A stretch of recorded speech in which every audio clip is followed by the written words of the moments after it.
भारत माता को प्रणाम करते हुए आप सबके इस गुरु और माता पिता को प्रणाम करता हूँ। बच्चों को ढेर सारा प्यार करता हूँ और हम सब लोगों को क्या कहना चाहिए अब सुबह की राम राम। मेरी गुर्बत की बास मेरी माँ तक ना पहुंचे, सो घर में गुलाब खिलाए रहता हूं। बहुत बरस पहले बैसाखता ये दो लाइनें मेरे मुंह से निकली और मैंने तब ये सोचा कि गुलाब ही क्यों यहां पर आया। बहुत सारे अन्य फूल थे, वह भी आ सकते थे। इसके अनेक कारण हैं और वही कारण मैं आज आपको बताने जा रहा हूं। तो आज हम गुलाब के बारे में जानेंगे और गुलाब के अलग अलग रंग, इसके अलग अलग अर्थ बताते हैं, उसके बारे में भी जानेंगे। जैसे सफेद रंग बताता है शांति का, पीला बताता है दोस्ती का, लाल बताता है प्रेम का।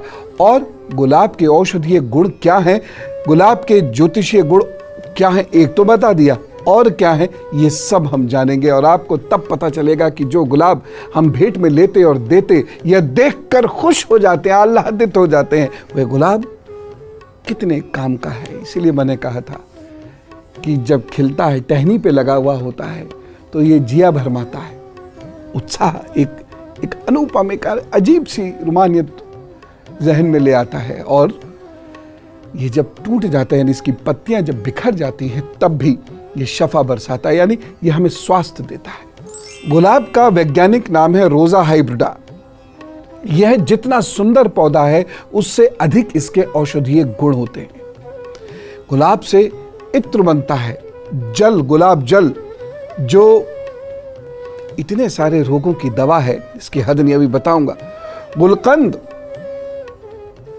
गुलरोगन, ये सारी चीजें गुलाब से बनती हैं। गुलाब सौंदर्यवर्धक तो है ही, साथ ही साथ ये स्वास्थ्यवर्धक भी है। गुलाब के लाभ क्या क्या है, बस एक बार समझते चले जाइए। गुलकंद बनता है गुलाब से और गुलकंद एक आयुर्वेदिक टॉनिक है। गुलाब के फूल की भीनी भीनी खुशबू और पंखुड़ियों के औषधीय गुणों से भरपूर गुलकंद को नियमित खाने से पित्त शांत होता है। कफ में बहुत राहत देता है गुलकंद। गर्मियों के मौसम में गुलकंद कई तरीके के फायदे पहुंचाता है। हाजमा दुरुस्त रखता है, आलस्य दूर करता है। गुलकंद शरीर के तापमान को नियंत्रित करता है, इसलिए बहुत तेजी, एकदम आपको लू नहीं लगने देगा यदि आपके मुंह में गुलकंद है। और कब्जियत दूर करता है गुलकंद। जी हाँ, टॉयलेट अगर आपको बहुत सख्त आती है, खासतौर से बच्चों में, विद्यार्थियों में तो बहुत ही जबरदस्त इसका प्रभाव होता है। 1 चम्मच सुबह शाम गुलकंद खाना शुरू कर दीजिए। जो डायबिटीज के पेशेंट हैं वो चिकित्सीय निर्देशन में ही गुलकंद खाएं, बाकी कोई भी खाए, यह आपके पेट को साफ करता है। और गुलाब की पत्तियों से जो गुलकंद बनता है, ये केवल स्वाद वाला गुलकंद नहीं, ये जो वैद्य बनाते हैं, जो हकीम साहब बनाते हैं, वह गुलकंद खाने से हड्डियां मजबूत होती हैं, कैल्शियम पहुंचता है, विटामिन सी पहुंचता है शरीर में। गुलकंद में गुलाब का अर्क होता है जो शरीर को ठंडक पहुंचाता है। गुलाब का शरबत पीते हैं ना हम लोग, आजकल तो जाने क्या क्या पीते हैं, ढंग की चीज पीते ही नहीं बच्चे। तो वो जो गुलाब का शरबत होता है वो शरीर को शांत करता है, रंग भी निखारता है। ये गुलकंद जो है शरीर को ठंडा करता है, रंग भी निखारता है, मन को भी शांत करता है। ये शरीर को डिहाइड्रेशन से बचाता है और तरोताजा रखता है, पेट को ठंडक पहुंचाता है ना। कभी कभी कुछ खाने के बाद, मेहमान नवाजी के बाद पेट में आग लग जाती है, ऐसे में गुलकंद खा लीजिए, पेट ठंडा रहेगा। गुलकंद स्फूर्ति देने वाला एक बहुत शीतल टॉनिक है जो थकन मिटाता है, आलस्य मिटाता है, मांसपेशियों का दर्द ठीक करता है, जलन आदि की समस्याओं से भी बचाता है। खास तौर से जिन लोगों को तलवों में बहुत जलन होती है, गर्मी लगती है, हथेली में गर्मी होती है, वो कुछ महीने गुलकंद खाएं और देखिए फर्क आएगा।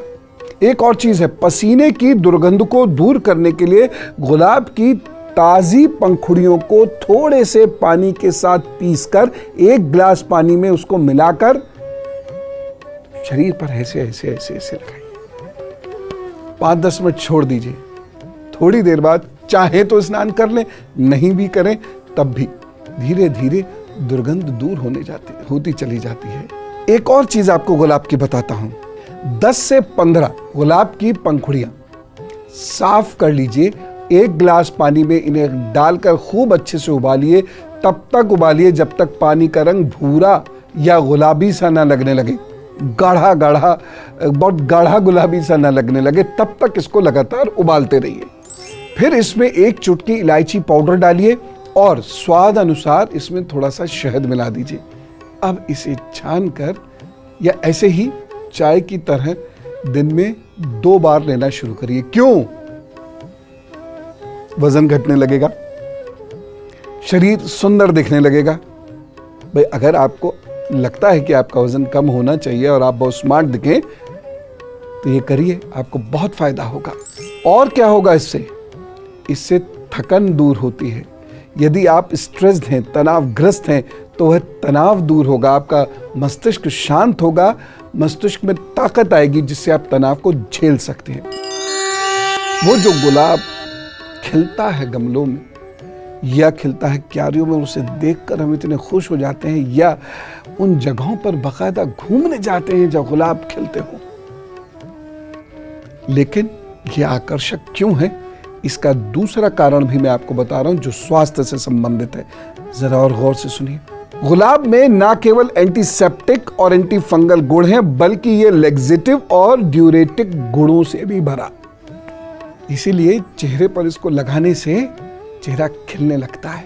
ये मेटाबॉलिज्म ठीक करता है, पेट के टॉक्सिन साफ करता है, और यदि आपके पेट से विष यानी टॉक्सिन्स हटते चले जाएंगे, शरीर आपका खूबसूरत होता चला जाएगा। मेटाबॉलिज्म जितना तेज होता चला जाएगा, शरीर में कैलोरी लॉस बहुत तेजी से होने लग जाएगा, जिसकी वजह से आप वजन पर अपना नियंत्रण रख सकेंगे।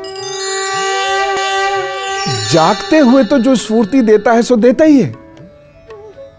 नींद का भी गुलाब से सीधा संबंध है।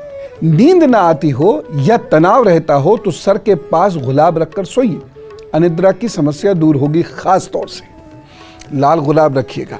जब किसी की भी कुंडली में शनि मंगल या चंद्र मंगल योग है तो ऐसे लोगों को सोते समय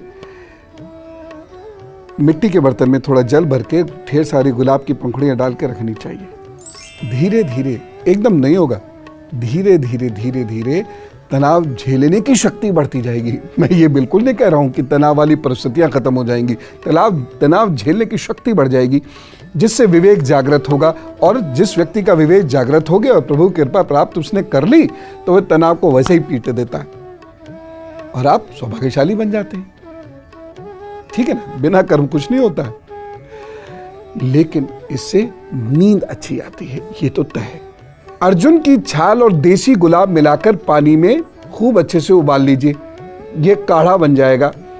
इस काढ़े को पीना शुरू करिए, दिल की बीमारियां दूर होने लगती हैं। आंतों में यदि घाव हो जाए तो ऐसे में क्या करना है, 100 ग्राम मुलेठी, 50 ग्राम सौंफ और 50 ग्राम गुलाब की सूखी हुई पंखुड़ियां, तीनों को मिलाकर पीस लीजिएगा। ये एक चूरन बच जाएगा और चम्मच भर के इस चूरन को रोजाना सुबह शाम ले लिया कीजिएगा।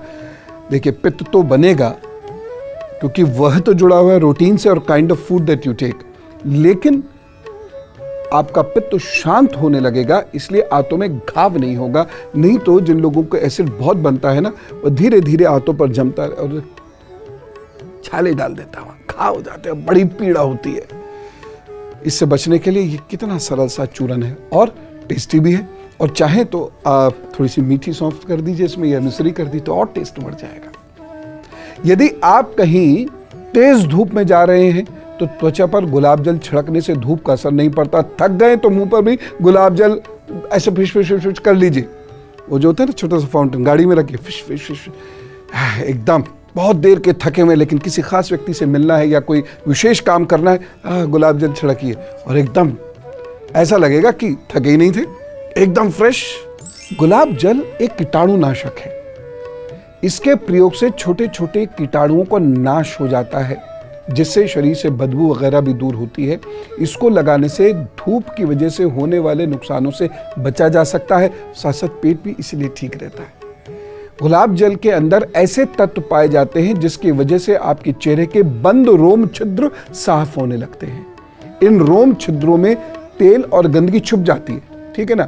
मुहासे हो जाते हैं ना चेहरे पर, कील मुहासे, साफ होने लगते हैं गुलाब जल लगाने से।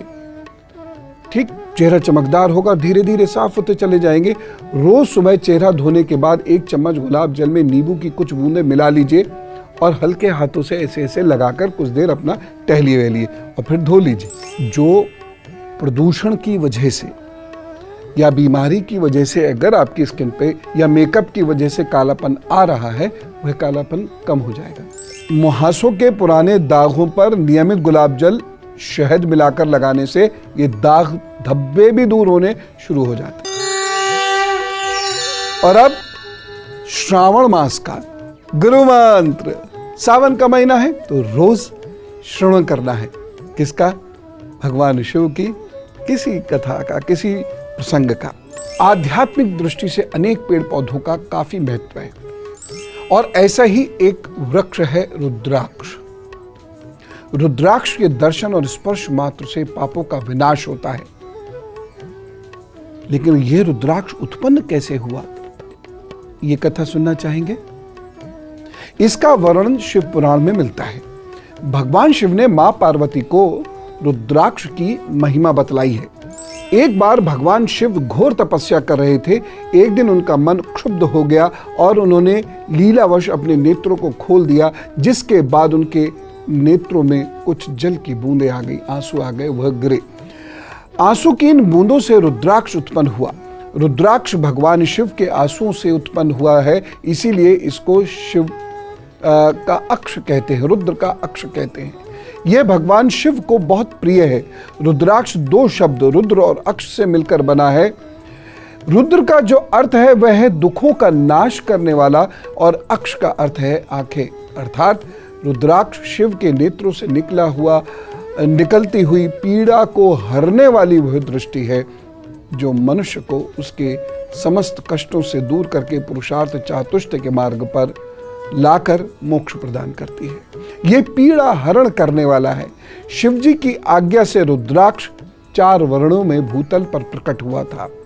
यही कारण है कि सावन में रुद्राक्ष की पूजा करना, ये रुद्राक्ष को धारण करना बहुत आवश्यक है, अच्छा रहता है। इसलिए रुद्राक्ष धारण नहीं भी कर सकते हैं तो आप रुद्राक्ष की माला से ओम नमः शिवाय का पाठ करेंगे तो शिव जी को अच्छा लगेगा, आप पर प्रसन्न होंगे।